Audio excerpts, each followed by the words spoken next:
An incredibly painful mosquito-borne virus has made its way to the U.S. and has now landed in Houston. Plus, a new warning for parents, how a new trend is sending teens to the hospital.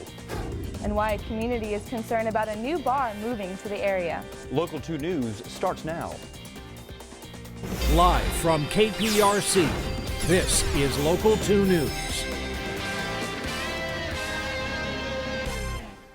We begin tonight with a breaking news alert from Spring. Good evening and thank you for joining us. I'm Hunter Sines. And I'm Erica Fernandez. Sky 2 is live over a standoff happening right now in a Spring neighborhood. SWAT is on the scene as the situation enters its 4th hour. Police say the man behind the wheel of the car you see there led them on a high-speed chase ending in this cul-de-sac. Investigators tell Local 2 the man fled a home where he shot several people. At this time, police are not releasing their conditions. We promise to bring you more information as soon as we get it.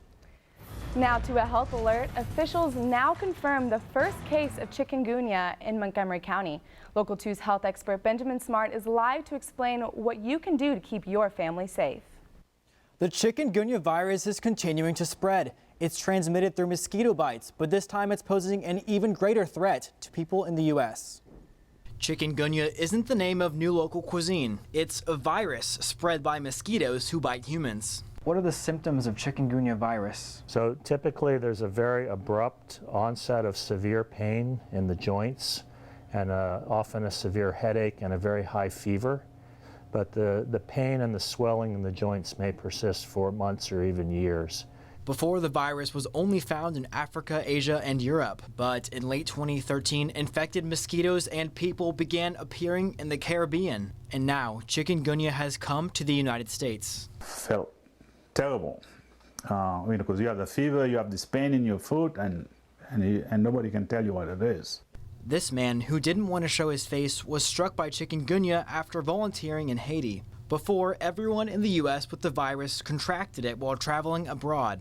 But yesterday, 2 domestic cases of chikungunya were reported in Florida, meaning the bites came from infected mosquitoes here in the U.S. And that's raising the increasing threat that the virus will begin circulating in places like Houston here. And even though there's no vaccine for the chikungunya virus, there are ways you can stop mosquito bites from happening in the first place. Wear long sleeves. Apply mosquito repellent to exposed skin. And dump freestanding water to prevent mosquitoes from breeding. Dr. Weaver has a final word of caution for summer travelers. If you're traveling to places like the Caribbean right now where there are major epidemics ongoing, you should be concerned about it and you should protect yourself. The mosquitoes that carry chikungunya typically bite during the day, and a simple blood test can determine if you have the virus. For now, take precautions to avoid getting bit as the summer season continues. Reporting live, I'm Benjamin Smart, KPRC Local 2. A Crosby teen is recovering from second-degree burns after mimicking a dangerous online trend. It's called the Fire Challenge. YouTube videos show young people setting themselves on fire with rubbing alcohol. 14-year-old Michael Sampson tried it himself at home while his siblings looked on. Things heated up quickly and Michael's sister ended up putting out the fire with her bare hands. Michael's mother wanted to show us the burns so that other children don't make the same mistake. And this just in, a warning to beachgoers in Galveston. A woman is in the hospital after contracting a deadly bacteria on the island. 30-year-old Michelle O'Brien went into septic shock after cutting her foot on an oyster bed earlier today. Doctors say the flesh-eating bacteria typically found in warm salt water can be fatal if left untreated. The woman is currently in intensive care. Only on 2, a Houston woman is in jail after police say she pocketed thousands of dollars from a friend who was paying for her cancer treatments. The thing is, police say she never had cancer. Michelle Watson says she gave over $4,000 to Misty Mink for chemotherapy. After becoming suspicious, Watson called the number at the bottom of the hospital receipts where there was no record of any treatment. Mink is currently being held on a $75,000 bond. New at 6, a community is up in arms after hearing about their new neighbors. Little Woodrow's Ice Bar has announced its newest yet controversial location. Local 2's Brittany Burke is live in Southwest Houston where that bar will be built. It's just a small sign in a plot of land, but folks who live, work, and pray in the area say it spells big trouble. East Side Street is the kind of place Jan Schaefer can walk her dog in peace. Oh, it's pretty quiet, especially after 5 o'clock. It is very quiet.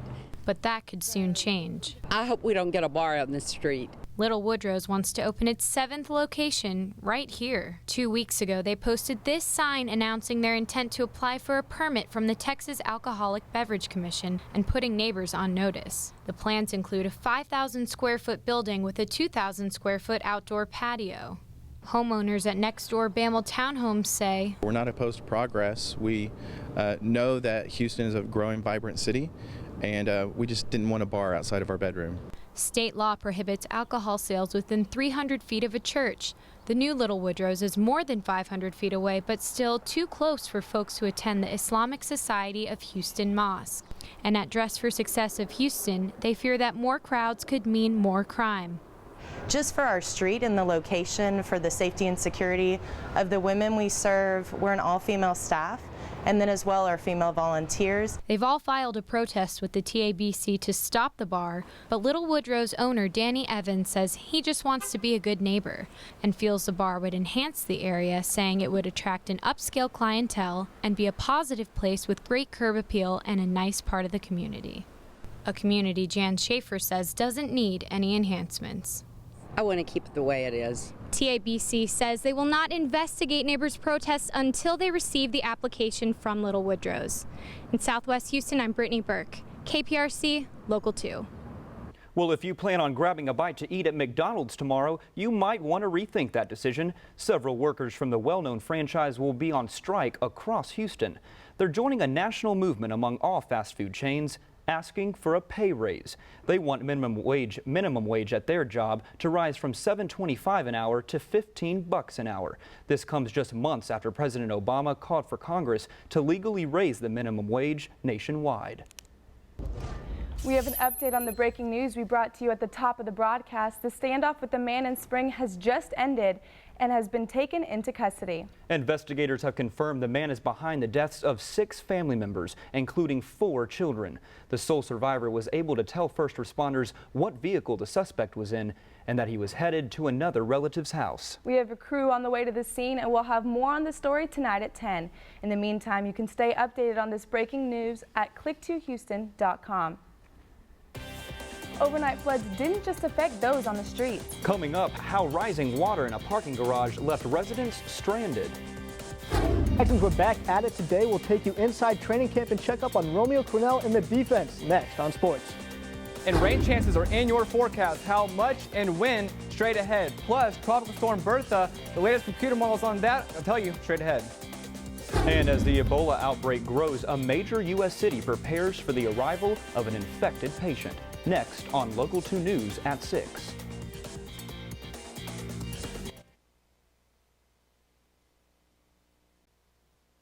You're watching Local 2 News at 6.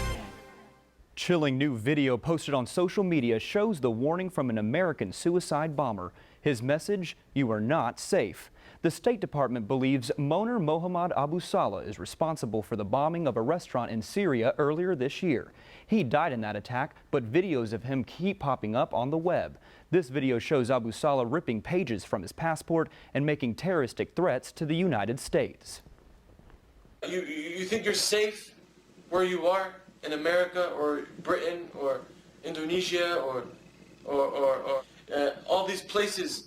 Every single kufr, everywhere. You think you are safe, you are not safe. This is the latest of several videos of the American before the attack. We've just learned that 2 Americans who contracted the Ebola virus in Liberia are being transported to the U.S. Hospital officials have confirmed plans to transfer one of the patients to a containment unit at Emory University's hospital in Atlanta. Doctors reassure us that the virus is not airborne and can only be transmitted through bodily fluids.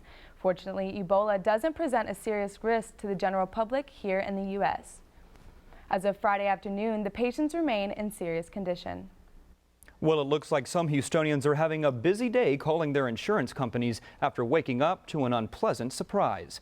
Dozens of cars were submerged in water at the parking garage at the Cali Apartments in Midtown. Heavy rains overnight didn't drain properly, leaving many commuters without a way to get to work. When I came out the door, I was surprised. I knew something was wrong, but I didn't know this would happen, and the whole apartment complex flooding. So. Apartment management has spent all day trying to pump water out of the garage. No word yet on how they will help with the damages. So it was a crazy night full of floods. Tell us what it's going to be like this evening. It sure was. You know, some of those areas saw up to 5 to 6 inches of rainfall, so a lot of rain in a very short amount of time. However, that same storm system that brought all that rain, a cold front came into the area and providing us much colder conditions outside. Currently about 80 degrees, so very unseasonably cold. Can't complain about an August cold front. Let's take a live look outside Memorial City camera right now. Most of the day it's been very overcast. Those skies are slowly starting to clear up. Currently sitting at 82 degrees. Winds about northwest 9 miles per hour. So we do have a nice north wind out there to keep us cool. Across the radar right now, much of the rain has been out along the Gulf and east into Louisiana. We haven't had to deal with much rain. Again, the overcast clouds has been really keeping our temperatures down. Though things are going to change as we head into tomorrow into Monday. Mainly north of I-10, I'm expecting some scattered showers as that low pressure slowly starts to build back our way. And on Monday, anywhere south of I-10, I think has the best shot of having some showers. So not a complete washout. If you have any plans, I think you'll be fine. But I do want to keep you aware that the rain chances are there. So this is what we had, the very heavy thunderstorms that came through Houston last night. That cold front that came through will come back as a stationary front and give us some chance of showers. Again, not anything very heavy, only about 30% for the next couple of days. The bigger story is going to be this high pressure off to the west in Arizona and New Mexico. That's going to slowly build eastward into the state, bringing us much hotter and drier conditions. But we're going to be on the edge of this high pressure, so I do have a chance of thunderstorms in the forecast every day in the coming week. But again, it's more of your typical summertime pattern. Winds right now, north 5 miles per hour, 12 in Galveston, 8 College Station. So again, very pleasant out there as that cold front came through. But across west, 86 in Killeen, 85 in Waco, 89 in San Antonio, much warmer where the sun has been out. Again, here, 81 here in Houston, 81 in Conroe, a little bit colder thanks to the clouds. Drought right now, much of the state of California is experiencing extreme and exceptional drought. They desperately need rain, though closer to home, we've actually improved down from 69 to 64% in the past week. Much of the area up in Panhandle and North Texas got some rain, and they should hopefully get some more in the coming week or so. But very good news for them. Hopefully we'll continue to decrease that drought. Tracking the tropics, Tropical Storm Bertha went through Puerto Rico late last night, early this morning, producing several inches of rain and flash flooding across the area. Right now, winds are about 45 miles per hour, gusts 52, rapidly moving west-northwest at 22 miles per hour. However, it should be no threat to the East Coast. Should stay off the East Coast and west of Bermuda, maybe cause some high surf across the area. In fact, by Wednesday, it's forecasted to become our second hurricane of the season. Only about 75 miles per hour, so nothing too big, and it'll continue to move north. So maybe some problems up for ships if they're out there, but we should be okay. Models all in agreement that it'll go west-northwest, then north, and then curve out to the northeast. So, you know, surfers might like that, as we'll have some higher surf. Weather where you are tonight, upper 60s, low 70s across the area. 70 College Station, 68 in Conroe, 70 in Sealy. Right along the coast, closer to home, 77 in Galveston, 71 here in Houston. So very pleasant outside. If you're going to be outside, take advantage of it, because it definitely feels very more like October than it does August. 88 degrees tomorrow with a 30% chance of showers. Monday will also have a 30% chance of rain. Start to slowly increase that temperature up to about 92 on Monday, 94 on Tuesday, and then as we head into next week, we're going to get hot again. We're going to feel more like August with mid to upper 90s across the area. Very small chance of thunderstorms, but again, more of your typical summertime pattern. So if you're going to be outside, I encourage you to get out tonight or tomorrow, because it definitely feels more like October than it does August. All right, thanks, Blake. You're welcome. Well, all that heat cannot put a stop to the Texans camp. Michael Barth joins us with sports. You're right about that, Hunter. The Texans were back in full patch today after taking the day off on Thursday, but wide receiver Andre Johnson sat out of practice for the third day in a row due to a hamstring injury. Now to the defensive side of the ball, the Texans defensive coordinator Romeo Crennel is busy installing his system here in Houston. The #1 overall pick, Jadeveon Clowney, has been doing his best to learn the new defense, but has been limited because he's not fully recovered from sports hernia surgery. Crennel expects to see more out of Clowney when he gets back to 100%. Well, you can tell that he has talent, but he hasn't been out here that much, and he's recovering from that little minor surgery he had, and so we're still working with him through that, but he's beginning to be in on more plays and do more things, and I think that as soon as we can get him out there more, he will improve more. Well, after a disappointing exit to the first round of the playoffs, the Rockets came into the offseason this summer with a lot of money to spend and plans of adding a third superstar to play alongside James Harden and Dwight Howard. First, they targeted Carmelo Anthony. He opted to stay in New York. And then it was Chris Bosh who spurned the Rockets for more money in Miami. And to top it all off, the Rockets lost Jeremy Lin, Omer Ashik, and Chandler Parsons, with the only major addition being Trevor Ariza. Coach Kevin McHale was concerned about replacing what was lost. we need to add some vets to our team right now because we lost some guys that we counted on. It's hard to replace Oshik and hard to replace Jeremy Lin and Chandler Parsons with young guys. I mean, you know, they have experience and we need some experience. Well, back to the football field, Arian Foster took time out of his busy schedule to talk with the media today. It was his first appearance since last season, but let's just say he didn't exactly open up to us. Were you 100% out there today, Arian? Yeah, man, I'm just out here trying to be the best teammate I can be, and you know, I'm gonna work hard at doing that. But physically, you're good to go? Yeah, man, I'm just trying to be the best teammate I can be, man. Aaron, can you tell us exactly what kept you out? What was going on? Yeah, man, you know, I'm just trying to be the best teammate I can be, you know. I'm gonna work hard at doing that. But what was physically wrong? Yeah, I'm just out here, man, just, you know, working hard every single day, trying to be the best teammate I can be. Now, one player who actually is the best teammate he can be is Jose Altuve. He is beloved in the Astros clubhouse and would rather talk about the team than his individual accomplishments. He has been a model of consistency, and now we take a look back at his historic month of June. The Astros return home today after losing 6 of their last 7 games in what was a tough road trip for the team. But second baseman Jose Altuve has been quietly leading the team and trying to get them back on track. Jose Altuve has been on fire this season, and in particular the month of June. On through the hole into left field for hit number 114. The Astros second baseman hit a staggering .411 and had 17 stolen bases this past month. Rookie outfielder George Springer couldn't stress enough how important Altuve is to the Astros. I mean, the guy is incredible. He's unbelievable. I mean, he's our best player. You know, he makes the Houston Astros go. Despite his success this season, Jose Altuve ranks only 4th in the American League All-Star voting for second baseman, which is something his manager Bo Porter doesn't agree with. He's an all-star second baseman. He's, in my opinion, right now the best player in baseball. You look at the numbers, they pretty much speak for itself. When asked about his recent play, the only thing the star second baseman is focused on is the team. I think the only thing I'm noticing right now is about the way we've been playing. It's not a secret for anybody that we're playing really good ball. Every single guy here is giving 100%. With the season he's having, Jose Altuve has provided the team with a level of consistency that hasn't been matched by many other players. Michael Barth, Local 2 Sports. Well, Altuve and the Astros were in action last night, tied 1-1 in the 8th inning. Gregorio Petit hits his first home run as an Astro, puts them on top 2-1 with a bomb to the left field seats. The Astros take game 2 of the series 3-1. Doing their best to stay out of last place. All right, thanks, Michael. Before we go, take a look at this. An Arizona pup learned the hard way about sticking his nose where it doesn't belong. A photojournalist stumbled upon Chip, the dog with his head stuck in a cinder block wall. On Wednesday morning, firefighters, police, and the Arizona Humane Society made a joint effort to free the little guy. Yeah, it turns out he may have spent the entire night in the wall. His owner said he had no idea he had been trapped. Chip is okay, but I can tell you what, guys, I bet you he won't be as curious next time. I know, that kind of makes me sad. If my dog was stuck in a fence all night long, I'd be so sad. I thought it was a little funny, you know, knowing that he did get out safe. All right, I think that's all for tonight. Thank you for joining us. Local 2 News is at 6. Have a great evening. We'll see you again at 10.